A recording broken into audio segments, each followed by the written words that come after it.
अस्सलाम वालेकुम बेटा।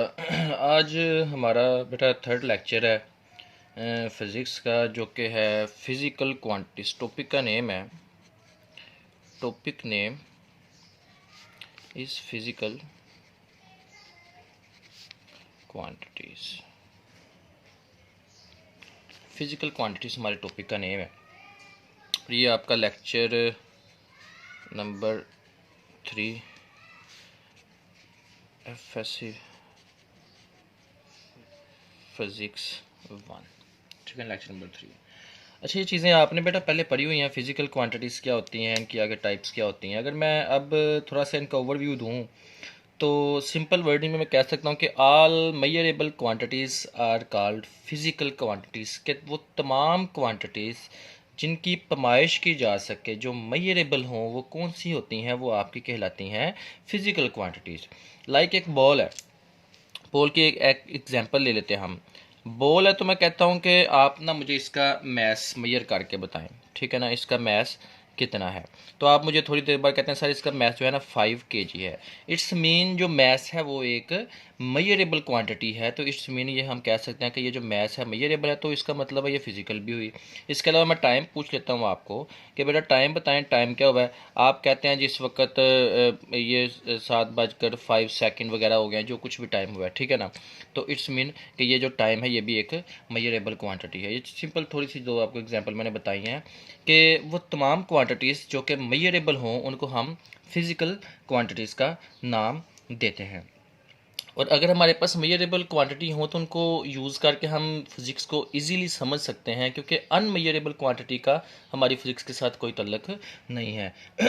तो मेजरेबल क्वांटिटी का यूज़ करके हम लॉ ऑफ फिज़िक्स भी समझ सकते हैं इजीली। लॉ ऑफ फिज़िक्स, दूसरा पॉइंट लिख लेते हैं, इक्वेशन ऑफ फिज़िक्स भी समझ सकते हैं।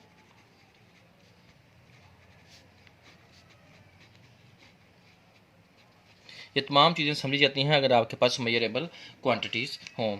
एज अ एग्जांपल, एक एग्जांपल के तौर पे मैं चीज़ आपको समझाता हूँ कि क्या वाकई ये बात ठीक है या गलत है। हमारे पास एक बहुत ही फेमस लॉ है न्यूटन्स का, F is equal to M A, second law of Newton, F is equal to M A, ठीक है ना। अब मैथ जो है मैं सपोज कर लेता हूँ मेरे पास है 10 kg, क्योंकि मुझे पता है कि मैथ जो है ये एक मेजरेबल क्वांटिटी है, तो मैंने उसकी वैल्यू 10 kg लिख दी। और एक्सेलरेशन भी मेजरेबल है, तो मैं उसको लिख देता हूँ ये 20 मीटर पर सेकेंड स्क्वायर है, ठीक है। जब इनको आपस में मल्टीप्लाई करेंगे तो ये बन जाएगा 200 kg/s², या आप इसे कह सकते हैं कि 200 न्यूटन। तो आपके पास फोर्स की वैल्यू क्या निकल आई, 200 न्यूटन।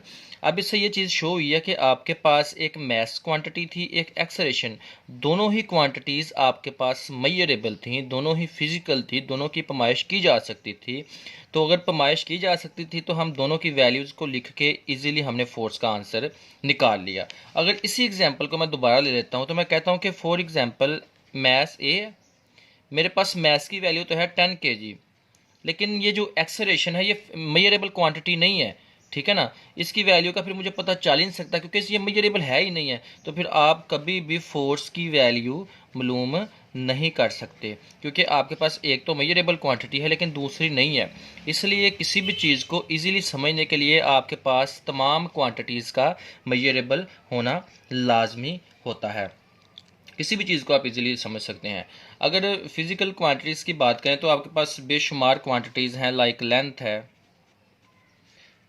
मैस है, टाइम है, फोर्स एक्सेट्रा, बेशुमार क्वांटिटीज़ हैं। आपको पता है, आप 9th 10th में पढ़ी हुई हैं चीज़ें, ठीक है ना।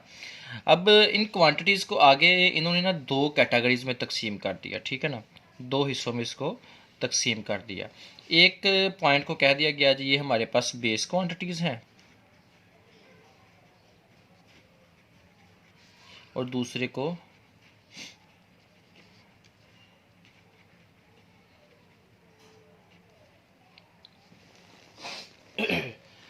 को ड्राइव्ड क्वांटिटीज़ कह दिया गया। अब इन चीज़ों का भी आपको कुछ ना कुछ होना पता है कि बेस क्वांटिटीज़ क्या होती हैं और ड्राइव क्वांटिटीज़।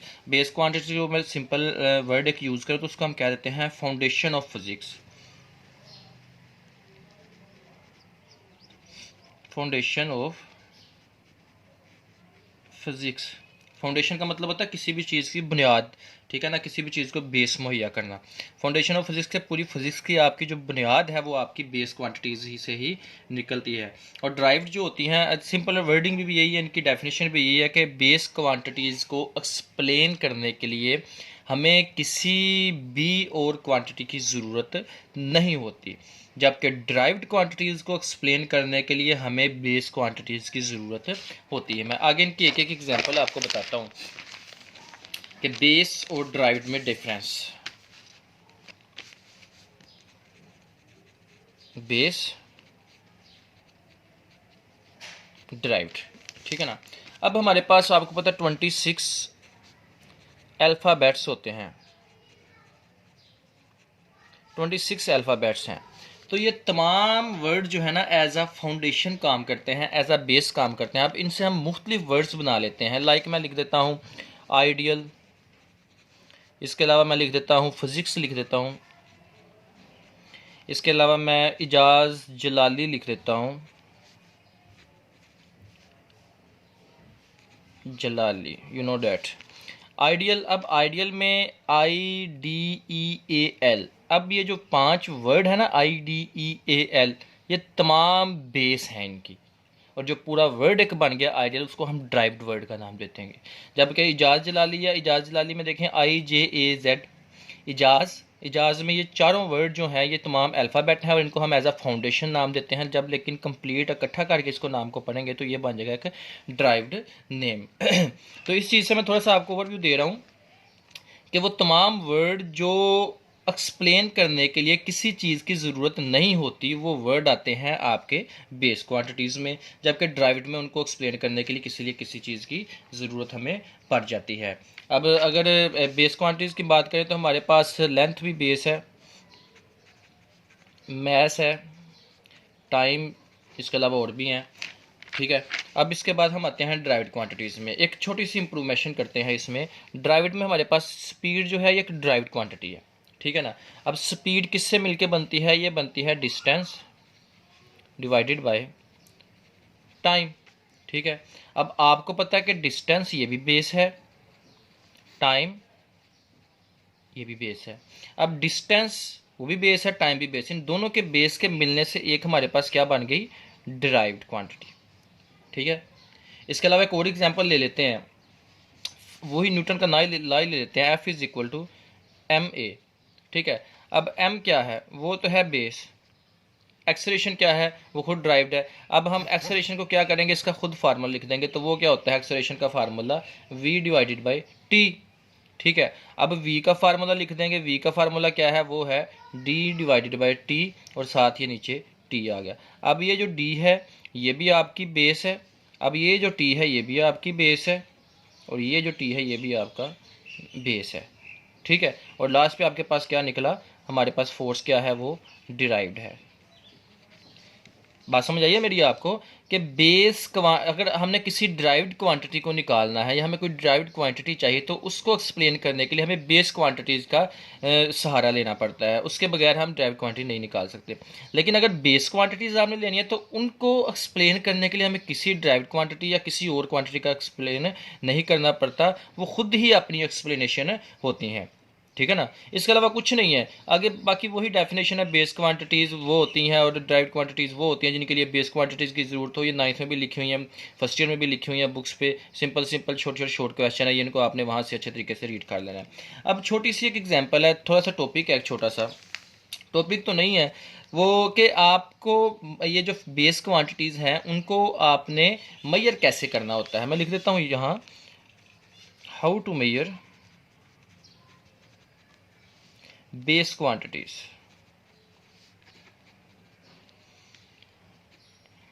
बेस क्वांटिटीज का आपको ने मेजर कैसे करना होता है। बेस क्वांटिटी मेजर करने के लिए मैं एक एग्जांपल ले लेता हूँ लेंथ की, ठीक है ना। आप किसी शॉप पे जाते हो, लाइक कपड़े की शॉप पे जाते हो, जो कि बेसिकली औरतों का ज़्यादा पसंदीदा शॉप्स होती हैं। आप कपड़े की शॉप पे जाते हो बेटा, तो आप वहाँ जा कहते हो कि भाईजान मुझे ना 5 मीटर कपड़ा दे दें। कितना आपको कपड़ा चाहिए? 5 मीटर, ये आपकी रिक्वायरमेंट है, ये आपकी डिज़ायरेशन है, ठीक है ना, 5 मीटर आपने। इसके लिए अब how to measure base quantity, अब ये है बेस क्वांटिटी, इसके लिए उस दुकानदार के लिए कौन सी दो चीज़ों का होना लाजमी है, कौन से कवानीन हैं या कौन सी वो रूल्स हैं जो उनके लिए लाजमी हैं, ठीक है। ये तो वैसे मैंने एग्जाम्पल लेंथ लिया ना, ये किसी के लिए भी यही रूल इस्तेमाल होते हैं। The first one is selection of standard,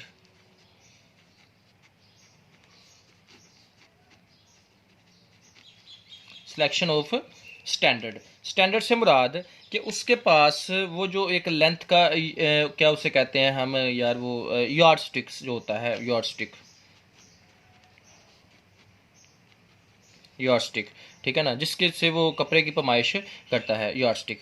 तो कहता है सबसे पहले वो सिलेक्ट करेगा अपने स्टैंडर्ड को मैंने कौन सा स्टैंडर्ड यूज़ करना है। जो इस औरत ने मुझसे लेंथ मांगी है 5 मीटर, और अब 5 मीटर मेजर करने के लिए मैंने कौन सा स्टैंडर्ड यूज़ करना है, ठीक है। अब ये तो मैंने सिर्फ लेंथ की एग्जांपल दी, किसी भी चीज़ की अगर पैमाइश करनी है तो उसका लाजमी एक ना एक तो स्टैंडर्ड होता है। तो सबसे पहले क्या करेगा, उसको स्टैंडर्ड को सिलेक्ट करेगा, और स्टैंडर्ड को सिलेक्ट करने के बाद स्टैंडर्ड की आगे दो करेक्टरिस्टिक निकलती हैं। एक तो उसकी करेक्टरिस्टिक है असेसिबल, एक्सेसिबल, और दूसरा है इनवेरिएबल। एक्सेसिबल का बेटा मकसद है कि ये जो आपने स्टैंडर्ड चूज़ किया है ये हर जगह बआसानी मिल जाए, एक्सेसिबल हो, इसकी रसाई हो। ये नहीं है कि शादरा में ये मिल रहा है और लाहौर में वो नहीं मिल रहा है, या कराची में नहीं मिल रहा है, या आपका वो पतोकी में नहीं मिल रहा, ठीक है ना। तो आपका एक्सेसिबल होना चाहिए, मतलब उस स्टैंडर्ड की आपने सिलेक्शन करनी है। ये रूल है कि आपने उस स्टैंडर्ड की सिलेक्शन करनी है जो कि हर जगह ईजिली मिल जाए, ठीक है ना। और दूसरा पॉइंट क्या है आपका कि इनवेरिएबल, के चेंजिंग ना उसमें हो, तब्दीली ना हो, ठीक है। अब लाहौर में जितना होता है ये 1 मीटर जितना है वो कराची में भी उतना ही होना चाहिए। ये नहीं है कि आज मैं कपड़ा लेके गया हूँ तो वो 1 मीटर मुझे कम मिला, कल आया तो वो मीटर लंबा हो गया है तो वो ज़्यादा मिल गया। ये चीज़ नहीं होनी चाहिए, वो इनवेरिएबल होना चाहिए। इसकी करैक्टरिस्टिक है आपके पास, आपने जो सिलेक्शन है, आपने जो स्टैंडर्ड सेलेक्ट करना है, उनमें ये दो खसूसियत होनी चाहिए। एक तो हर जगह वो मिलता हो, और दूसरा वो इनवेरिएबल हो कि उसमें तब्दीली ना होती हो। एक तो ये चीज़ है बेटा। आप अब वो क्या करेगा, वो यॉर्डस्टिक जो होती है उसको पकड़ेगा। आपको 5 मीटर चाहिए, अगर लेट्स सपोज वो यॉर्डस्टिक 1 मीटर की है, कि 1 मीटर के, तो आपको वो क्या करेगा, वो कपड़े के ऊपर 5 दफ़ा उसे रोल करेगा, उसके बाद काट के 5 मीटर आपको कपड़ा दे देगा, ठीक है। और उसके बाद जो दूसरा पॉइंट है, अहम पॉइंट है, एस्टेब्लिशमेंट ऑफ प्रोसीजर।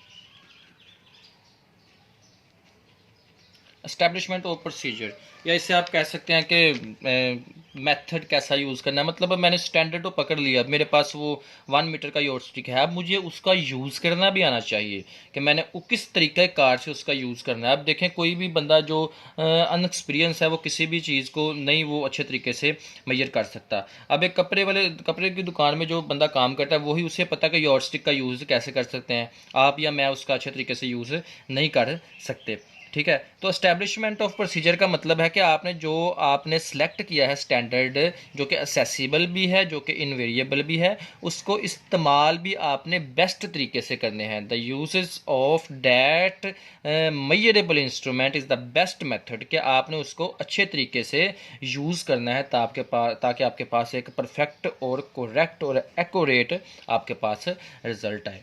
अच्छा, तो बेटा आज का टॉपिक यही था, आपका कम ही था, सिर्फ यही था कि फ़िज़िकल क्वांटिटीज़ क्या होती हैं और बेस क्वांटिटीज़ आपके पास क्या होती हैं।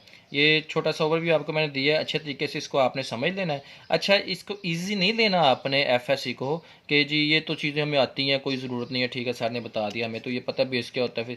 फिर भी आपने अच्छे तरीके से इस टॉपिक को देखना है, समझना है, और उसके बाद इसको नोट करना है। जो कि मैं बार बार कहता हूँ कि हर लेक्चर के ऊपर लेक्चर लिख के, लेक्चर 1 2 3 उस लेक्चर को आपने नोट करना है, ठीक है ना। दोबारा नहीं समझाया जाता इस तरीके से, उस लेक्चर को आपने अच्छे तरीके से नोट कर लेना है, ठीक है जी। अल्लाह हाफिज़।